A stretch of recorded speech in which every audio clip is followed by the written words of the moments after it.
What was the talk in the lab about RCA at that point? Were you there when Zworkin came to visit? I was there when Zworkin visited, yes. Can you tell us about that?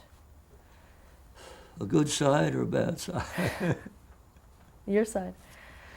Well, my side was that Phil Farnsworth was very naive, and like all inventors, and you can't invent unless you've thought of something and worked at it for a while, so you get real enthused about that.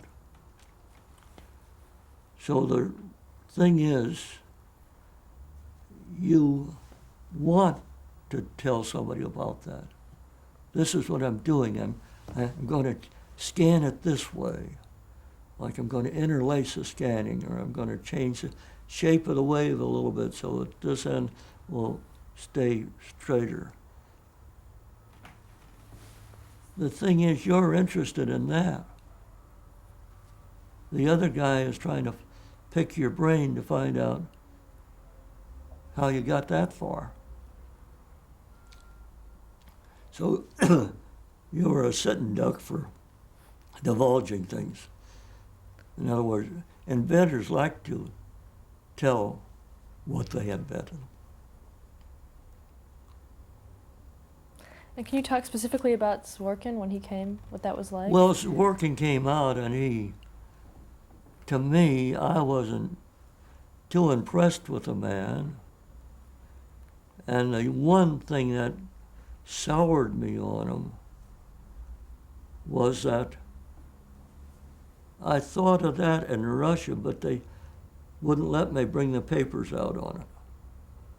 In other words, he had thought of the thing, but he had no proof to it.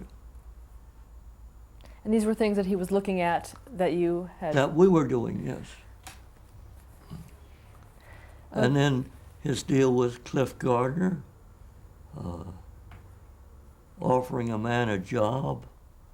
I mean, you don't go up and pirate somebody like that. I don't remember him being there too much. I remember the one visit very distinctly, because, as I say, he put Phil down so much as that, a lot of his deal was just schoolboy thoughts and things like that. It was.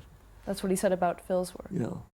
He was making a very good poker face on anything that was being disclosed to him.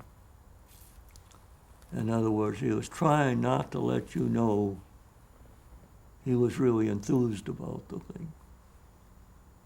And I don't like talking to somebody that I feel is holding back information. If they want to talk to me, talk about it. But if you don't want to talk about it, then goodbye.